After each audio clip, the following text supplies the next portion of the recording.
Did you miss me? It's your boy Z, your boy Zion, but this is the Z RANT Show, so call me Z. It's been a long time since I've seen you guys. We had to do a lot of catching up. How are you guys doing? I hope everything is well. I missed you guys. Hope you miss me too. I miss you more. First things first, we have to talk about, I hate to say it, drum roll please. And it's referring to somebody that's on my wall, my mantle right here. Bam Adebayo's 83 points. I'm sorry. I gotta get out the way. I've been waiting to spew this to you guys because I'm tired of hearing myself talk. My friends are tired of hearing myself talk. My girlfriend's tired. Everybody's tired of hearing me talk about Bam Adebayo and the disrespect that was shown towards the Lakers, towards Kobe Bryant, towards the game of basketball in itself. If you don't know what's been going on, if you don't know what happened, I endure with you. I sympathize with you. I'm angry. Bam Adebayo, power forward, center, small forward, plays a lot of positions. He doesn't play small forward. I'm just joking because he is the height of a small forward. He put up 83 points in a basketball game. Whoa! Yes, Bam Adebayo. If you don't know who Bam Adebayo is, excuse me, I can't wait to get you this blessing. Like May said, I'm stumbling over my words. Bam Adebayo, I'm not going to say he's not great. He's definitely not great. He's not here like how this man was. He put up 83 points in the game. He was averaging 17 points per game before that night, that gruesome, bloody night. He's facing the Washington Wizards, a bottom of the bunker team. Me and you can make this team if we really tried hard and we were 6'6 plus. Just be clear. You know, everybody tells me that, oh, I'm not mad about Bam Adebayo. 83 is 83. Correct. But it's how you go about it.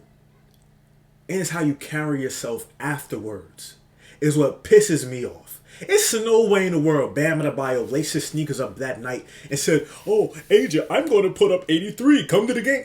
Get out of here, please. Please. Talk about a guy who can't even get 6 rebounds per game for me when I bet on him. Can you do? If you put 20 points on Bam Adebayo on a bet, I wish you the best because you know something that I don't know. And I've been betting on Bam Adebayo since COVID.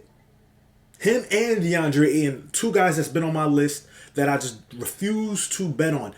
Anybody who bets has a list that they have guys or women too that you know you just know not to bet on. And Bam Adebayo for me is one of those guys. It's no way you're a center and can't get 6 rebounds, let alone score 83 points. So when you see things like teams fouling at the end and, you know, missing free throws on purpose, you guys aren't even a playoff team for crying out loud. You guys are you guys are performing in the play-in, which starts April 14th. You guys are in that. And your highlight of the season is Bam Adebayo scored 83 points against the Washington Wizards. What pisses me off as well is there was about 50 seconds left in the game when he took himself out. He took foul and got out the game. So you just wanted the record. You just wanted to beat Kobe. You didn't want to go for 85. You didn't want to go for 90. You didn't want to, just see how further you could go. You just, I want to get 83. I want to get more than Kobe. Are you serious, bruh? Especially against the Washington Wizards. You have fans. You have casual fans. Real fans of the NBA can't even name you the Washington Wizards starting lineup. For instance, I just looked at their roster. I didn't even know D'Angelo Russell was on their team. Who's on the Washington Wizards besides Anthony Davis and Trae Young? Who can we name? Jordan Poole? He's not there no more. Like, what are we doing here? Guys, the Wizards is a G League team. I think Bob Carrington is on there. Some guy named Trey something. He's a three-point shooter who proclaimed to be better than Steph Curry. Trey Johnson, I believe. Stop it. Please. When Kobe Bryant broke that record, the second most points in a game, we were down by 20. It was an insane comeback. Not insane, but it was a comeback, a great comeback that Kobe had to really put work in. I think we were down double digits in the fourth quarter. He had to really play. Adebayo did not have to play. I don't respect this game. I don't. I'm sorry. I don't. You know, he did take strides and shooting threes this year. Kudos to you. You practice in the gym. That's your job. Congratulations. Salute to you for balling out while your girl was at your game. Salute. Salute to you. Bam. You did your job. You scored points. But how do you handle yourself? He was in a post-game conference and had the nerve to say, you know, I scored 83, so guys have to guard me differently now. You sure about that, Bam? You sure about that, Idris? So,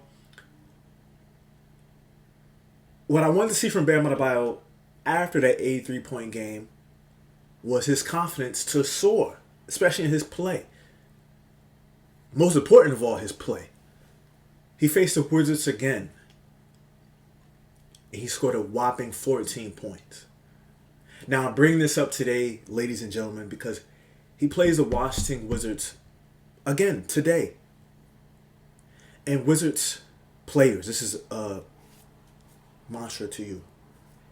If you have any dignity, if you have any pride about yourself, I know you're not fully healthy, but he laces him up just like you. He bleeds just like you.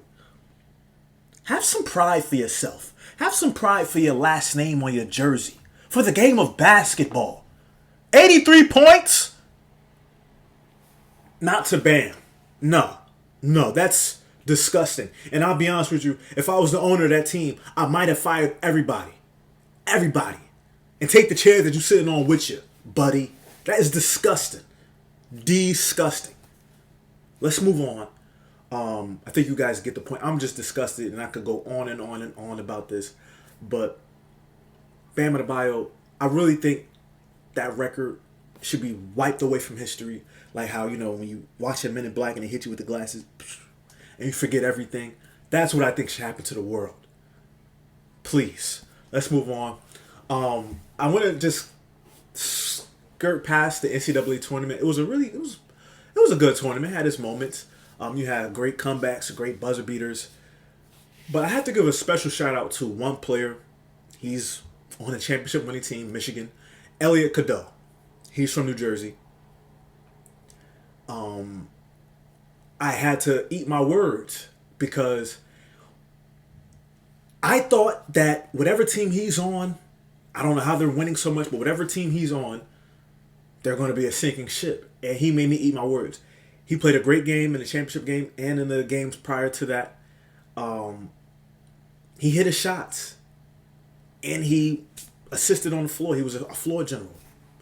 He did his job, guys. And you know, as much as you want to hate on the guy because of what his past priors was, he shut you up. He shut you up. He shut me up. And now I have to salute him. It's nothing else that I can say. UConn is a great coach team. And if anybody was going to be able to exploit him, it would have been UConn and Dan Hurley. They weren't able to. Granted, you know, his priors, like I said, but in this game, this tournament, he balled out. And he's also returning for his senior season. So I would like to see him just add on to that. Because, quite frankly, the game of basketball, NBA, I love shorter guards. They make the game more interesting. Nobody wants to see Ben Simmons, like just these taller point guards who really aren't point guards. Luka, Cade Cunningham, SGA, even James Harden. James Harden didn't come in the league playing point guard. He's a shooting guard that turned into a point guard. Let's bring it back a little bit. You know what I mean? Let's bring the shorter guards back into play. Let's bring the big men back into play. And I was about to shoot at Bam again, but let's keep it positive. Forward. Always forward. I just want to shout out Elliot Cadeau. Salute to you, my brother. You made Jersey proud. Jersey, we want to see you ball out. We don't want to see you being trash or whatever. we're very prideful, and we get behind people who play with pride. You play with pride, we're gonna get behind you. So salute to Elliot Cadeau and winning that chip for Michigan. Especially the coach, his second season with Michigan, and you win a ring. Wow, amazing. I would like to also see what UNC does next season because they're bringing in Michael Malone, championship winning coach with the Denver Nuggets. Very smart coach, very prideful, very like confident coach who just brings the best out of his players. He does it his own way with his own style, but he's won a championship. I have North Carolina roots, so I would like to see North Carolina be back in the winning things, in a winning mix. We had the scrap between Dawn Staley and Gino Auriemma. That was interesting because when you're winning all the time, you know it's always good to say, oh yeah, I love my guys, I love the team, I love salute to the opponent. It's always good to see, always good to when you're winning. You don't really see what lies beneath, and when you lose and that armor gets chinked, you see what you're really made of. Gino Auriemma, his resume is flawless. He is the GOAT women's college basketball coach. It's probably between him and Pat Summerall. Dawn Staley's coming into the mix. But in my history of living, Gino Auriemma has produced championships and countless talent. Breanna Stewart, Azzy Fudd, Maya Moore, Paige Beckers, you name it. So Gino Auriemma and UConn beat South Carolina last year. Smacked them. South Carolina this season, this game, not looking as strong as they used to be. They were 6.5, 7.5 favorite underdogs against UConn, and they wiped the floor with UConn. Shockingly, right? So, I'm not saying the torch has been passed. Of course not. Because they just won the championship last year. But you don't want to lose to South Carolina. You just don't. Not UConn. UConn doesn't want to. I get it. But tempers flared. Emotions wavered.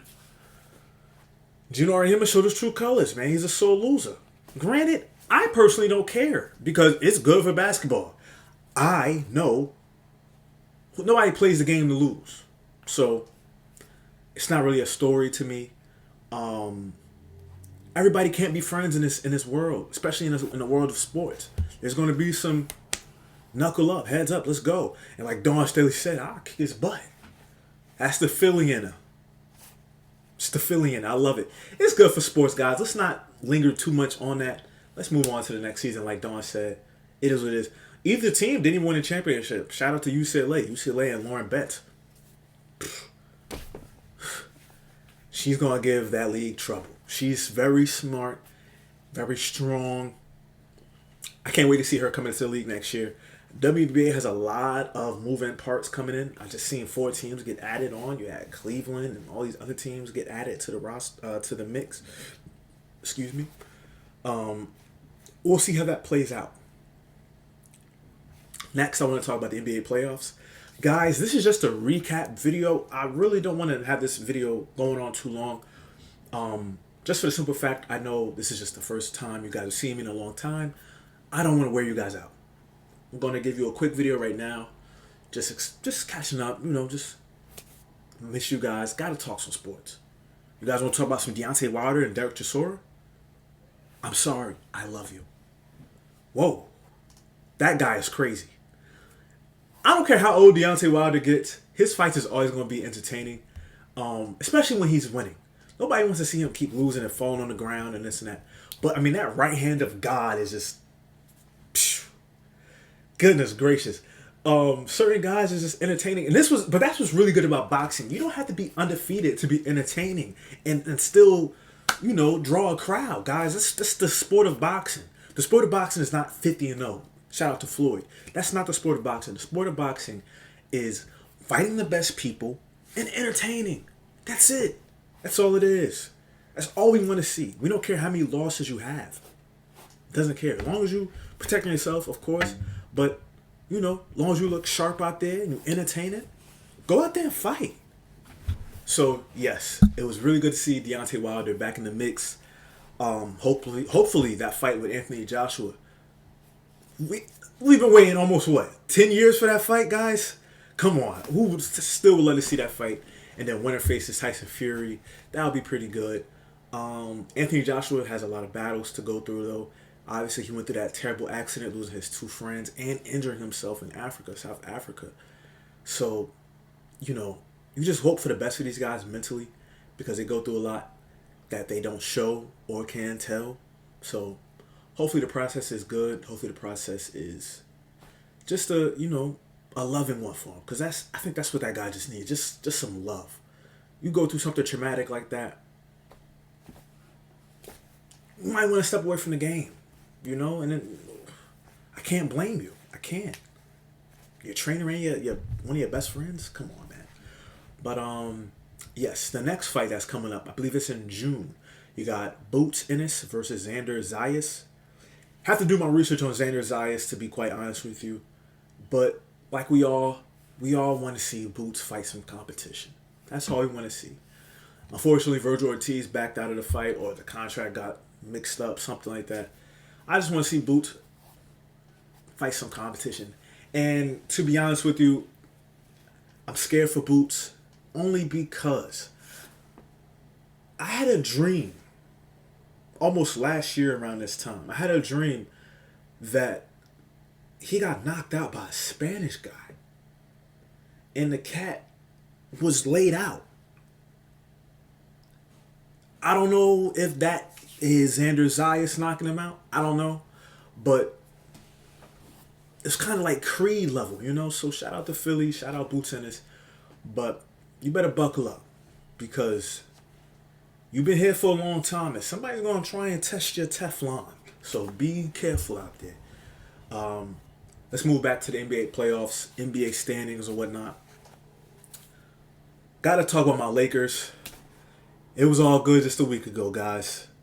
Luka was in MVP talks. LeBron was looking good. Everybody was smiling. I don't know what happened. Well, we know what happened. Lakers are cursed.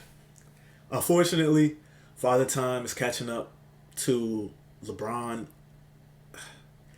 Every year for the past, we're in 2026, I would say for the past 5 years, injuries have just swindled the Lakers. Whether it's LeBron's groin, whether his knee, his ankle, his back, something. His pecs, his abdomen, something is always going on with LeBron. Now you add in the mix Luka Doncic is getting hurt, banged up all the time. Austin Reeves with his oblique.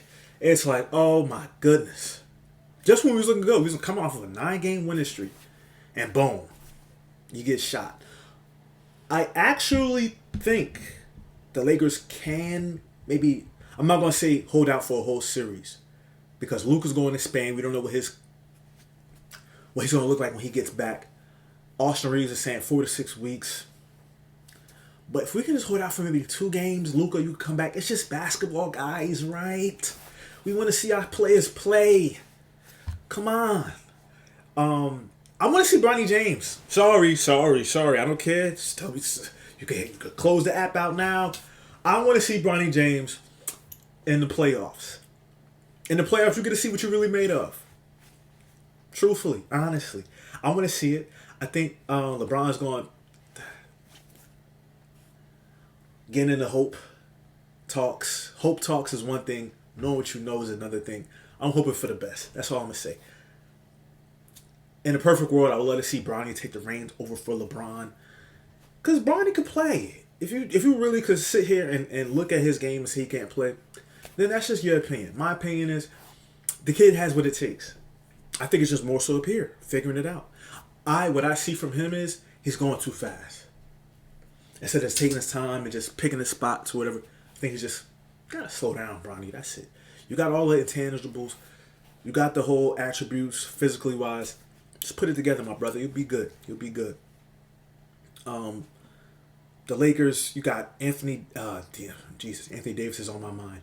DeAndre Ayton, he blocked me on Instagram I'm not too sure. I know why, but he has to step up. He's a number one player, and he has a lot of mishaps. That's really it. LeBron, to put this whole team on LeBron at 41 is insane. To even entertain it on a realistic battle, what are we doing, Lakers? Like, just chill. Just chill. I think LeBron leaves the Lakers this next offseason that's coming up. I don't have any hope for the playoffs. I don't. I did. I was starting to smell the coffee, but I don't anymore. I believe it's a two-headed race between the Spurs and the Thunder.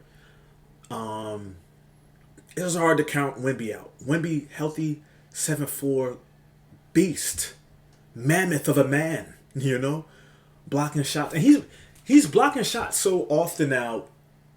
It's like, okay, yeah, he had 5 blocks, whatever. That's insane.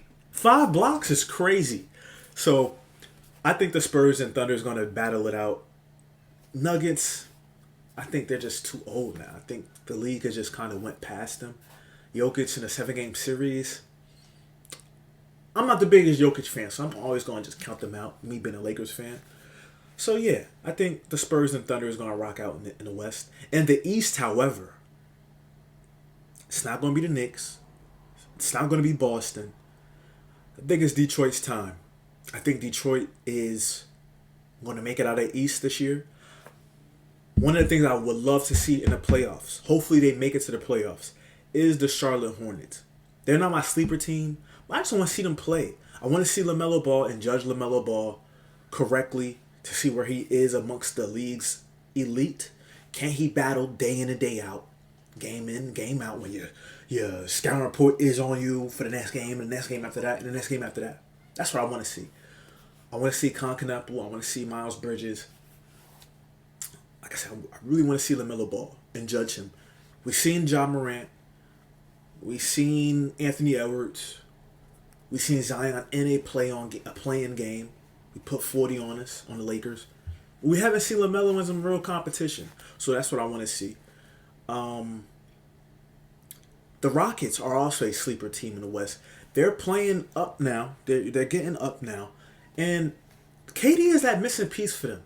If Amin Thompson could just make things a little bit more difficult for the defense instead of just playing off and sagging off and putting pressure on the other guys, it's going to be a very interesting playoffs, especially if they match up. If they match up with the Lakers round 1, they're going to get us out of there. But then they match up with whoever else next, it's going to be interesting because the Rockets are young. Besides KD, they're a pretty young team. So it's going to be interesting. NBA play-in starts April 14th. NBA playoffs start April 17th. April 18th. So there are going to be teams that have maybe one day of rest and then jumping right into the playoffs, depending on where they're seated at. That's going to be interesting. I hope the Charlotte Hornets come out of the play-in. I hope the Heat.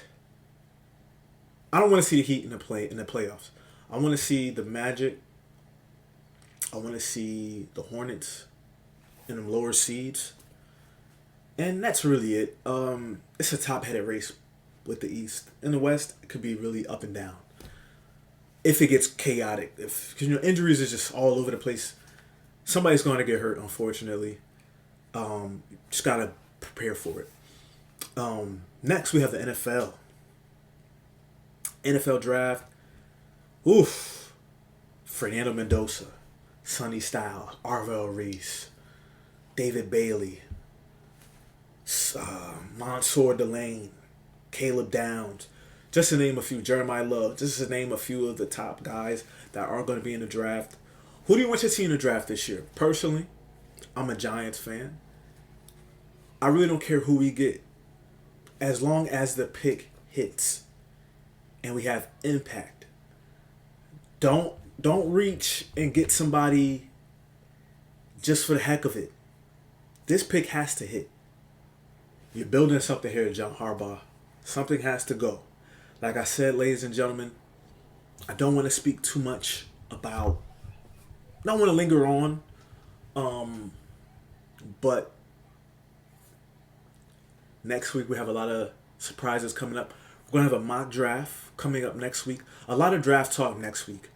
We're gonna really dig deep into players, teams' needs. We're gonna make it fun. We're gonna also put in some segments. We're gonna put in some historical segments because I feel like the game needs to be taught again. Historically, NBA and NFL, there's a lot of guys trying to be like other guys at the top of media. But when I was coming up, I used to love NFL Network. I used to love watching NFL Top 10 and learning about older players who I had no clue who they were, but what their impact to the game was. Stories. We're going to get a whole bunch of that, guys. I promise you it's going to be very fun. NBA and NFL. So, without further ado, it is my pleasure to be talking to you guys once again. It's your boy Z of the Z RANT Show. Hope you guys missed me. So with that being said, salute.